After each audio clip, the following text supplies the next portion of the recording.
Hey guys, welcome back to the show. Today we have a really special guest with us today. Some of you may know him if you go to my school. If not, you will know him soon enough. He is an amazing senior who is the philosophy club president at his high school. This is Riyan Parekh. Hi Riyan, how are you today? I'm good. How are you, Annika? Thank you. I'm good too. Thank you so much for being a guest on the show today. Yeah, of course. Happy to be here. Yeah, so please introduce yourself and maybe talk about what inspired you to go into philosophy. Yeah, absolutely. So as Annika said, I'm a senior at my high school right now, and um, I would say the thing that really got me into high school was kind of just an impulse. One of my friends decided to pull me into a philosophy club meeting, just when I was a sophomore, and the officers there really made an impression on me, and I realized that I wanted to kind of take it further. And over the last, 3 years, I've kind of built up on my interest until I've gotten to where I am now. Yeah, honestly, that's quite fascinating because like philosophy is just such a like it's almost not appreciated enough. We think philosophy is sort of like this boring subject where you're sort of like just Thomas Aristotle and like other philosophers, but it truly is so much more to that. Yeah, absolutely. There's a lot of modern relevance to it. And even if you don't really get that into it, you don't have to read much theory to, kind of call yourself a philosopher. All that matters is that you're able to look at a lot of modern problems, such as, related to technology and ethics and social media, and kind of look at them from an objective perspective, taking into account a lot of different point of views. Absolutely. And I love that you said that whole idea of the modern view again, because like, we again live in this society where it's very much you either do this one thing or you're not good at it, right? So what's your kind of philosophy behind that kind of concept of being too much or not being good enough for others? Yeah, I'd say my biggest philosophy is that when it comes to that subject is that you kind of have to do whatever you enjoy. And though I'm sure many people have heard that a million times before, it's not always applicable to real life. But when it comes to a lot of hobbies, like to me, philosophy is a hobby, right? I wouldn't really call it my career interest. Um, you kind of have to go with it as far as you're willing to go with it. Eventually, if you try to overextend yourself or underextend yourself into something that you love, you'll find that you end up getting burnt up out of it really quickly, and then you end up worse for wear. And so to take things as far as you want to take things, just as far as your interest itself extends, is kind of where you find that sweet spot of enjoyment. Yeah. Sounds very fascinating too, just because, like, again, as you mentioned earlier, the whole burnout factor too kind of extends over into the whole idea of overperforming, sort of like, especially with the school that we go to. It's very much like an overperforming sort of cycle of like, you got to do each and everything, you got to do join every club, you got to join every sport, you'd be doing all these things. And so, how, I mean, you are a Boy Scout, you're a tennis player, and a high school senior. So, how do you sort of like balance all these aspects of your life while still remaining sane and sort of putting importance on the things that matter to you the most? Yeah, that's a great question. And I think I tell this to a lot of people that I know. Um, I'm happy that all the extracurricular activities that I do, and even a lot of the classes that I take in school, are ones that I enjoy. I think Boy Scouts has been some of the most fun I've ever had. It's definitely my favorite activity that I do. I've been a Boy Scout for 8 years now.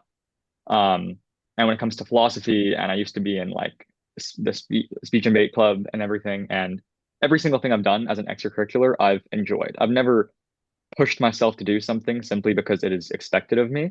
And I've only ever started things because I had a vested interest from the get-go. And people will find that if you do have an interest in something, you can end up taking it really far to a competitive extent, right? Though many people would consider philosophy, a hobby, like a non-academic club that really doesn't do much in the context of, maybe getting a job or getting into a good college.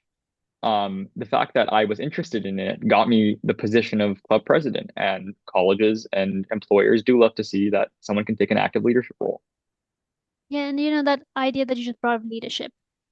How do you think that, like, leading discussions around philosophy or really just anything in general, because I've seen you lead discussions in AP Lit too. How do you think that's changed the way you listen to people in your own personal life? I'd say that when it comes to leading discussions, um, when you're preparing for something like that, preparing for, say, giving a lecture or trying to lead a group, you have to make sure you consider other people's views in advance and prepare. And more importantly, when you're actually in the moment leading the discussion, you need to make sure to listen to the voices of those around you. And when I'm in the chair listening to someone else try to like lead a discussion or, help me out, I'm more able to look into their mind. And as a speaker, I know what I'm like as a speaker, right? Say like seeing the audience talk, be distracted. Um, or on the flip side, when I'm speaking in front of the whole club, I like seeing someone in the audience nodding, right? Or smiling or making eye contact. It really makes me feel like I'm doing something, and not just speaking to a bunch of blank faces. So when I'm listening to someone, I try to be the active listener type and kind of make them feel heard, even if I'm just a face in the crowd. Yeah, I love that idea of like, because it's also just like, whether it be high school or like in a broader setting, it's always that like sort of like intense eye contact makes people uncomfortable, obviously, but then like the intense eye contact or just sort of like having this sort of acknowledgement, like when you're talking right now, I'm sort of nodding and acknowledging what you're saying. And not because like I'm just trying to listen to you and like answer immediately, but rather just to have this sort of conversation flowing and be like, almost have this sort of I don't know the word exactly, but sort of like the synchronization and the aspects of learning and understanding the other person. Yeah, absolutely. It really helps put people at ease. Would you say like, just to kind of digress a little bit, but what would you say there's been any like sort of chaotic moment in your philosophy club meetings where you've had something happen where you're sort of like, I don't want this to happen, but it really has happened now, so you kind of move past that? Yeah. I'm gonna be honest, when it comes to my philosophy club meetings, everyone in the club is super well behaved. I have a great advisor, a club advisor, and so everything always ends up proceeding about as planned, because I have a lot of experience with speaking, and a 20-minute club lecture during lunch isn't that much of a handful to manage. But in Boy Scouts, that's a different story. If you do want me to talk about something that Yeah, of course, go ahead. where things do go wrong, um, in Boy Scouts, I end up leading, especially as of late, a lot of people who are very much younger than me, right? They can be seventh and eighth graders, ninth graders. And I often find that whenever, say a disagreement breaks out, it can really balloon and grow large in scale if you kind of keep your hands off and leave the younger kids to kind of just do their own thing. Um, and there have been plenty of times when I've been in charge of a group and they've been messing around. And when I was younger, maybe like 2, 3 years ago, I would catch myself kind of being too strict on them, like maybe like raising my voice, yelling at them. And that's absolutely something that I didn't like, I now regret heavily because it doesn't improve the situation at all. And there's a lot of these little learning experiences that you get as a leader that over time, if you stick with leadership and are able to reflect on your past mistakes in a positive way, you can find yourself becoming a much better person in the future. Yeah. And also, like, that thing that you just pinpointed of like being open with like sharing that experience of like showering and all those things. Not a lot of people are able to do that just because, like, you don't want to show that kind of quote unquote negative side of you. And you're like, willing to accept, like, yes, that was a mistake and I'm moving forward from that. So that kind of goes into like our next question of like, how do you go about expressing your feelings towards others, whether it be platonic or romantic, within your current realm of like consciousness as like an 18-year-old? That's a deep question, and I think that the best way to approach that is just to it's the golden rule, right? Treat others the way you want to be treated. Um, I find that we human beings we're a lot more alike than people seem to think. And if you're able to acknowledge like your own perspective and really try to just think about how another person, opposite of you that you're talking with might feel in a given moment, you'll find that 9 out of 10 times, if you kind of put yourself in their shoes, you'll end up making a pretty close to accurate conclusion about what they're thinking. And the way I often approach these situations is kind of just to ensure that everyone comes out happy. I find myself being a people pleaser to a fault sometimes. I hate bringing people down.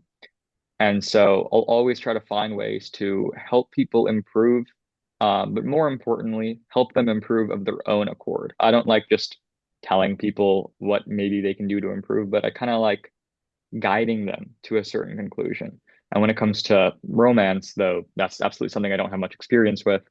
Um, I can say that it's just important to take your time and really think about what you may do before you act, so you don't end up making any hasty decisions or doing anything that you might regret. Yeah, and honestly, like, that answer quite summed it up almost because it's just very much, with romance and the platonic situationships or whatever. they're all very different from each other, but also the same in many ways, right? You can sort of approach it with haste, or you can approach it with like sort of like this expressing your feelings in a more normal way. And with a lot of my like a lot of my audience, sort of being a lot of them are in their 20s, some of them are our age. What advice would you give to people who are sort of like, I am I don't know if it's even any relevant topic, but point being, like, if let's say someone's trying to chase this opportunity or chase this person or whatever, how would you go about that whole chase idea in whatever context to help support whatever they're trying to do?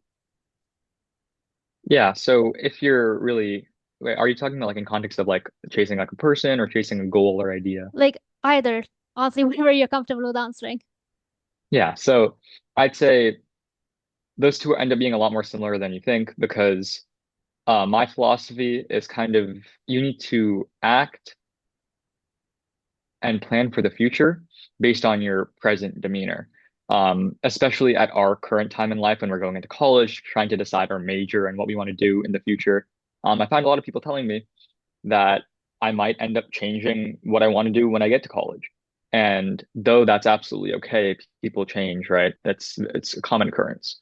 Um, I believe that if I plan to change and plan for my career path to change and therefore not commit too much to any one given field or interest of mine, that can easily end up falling on its face.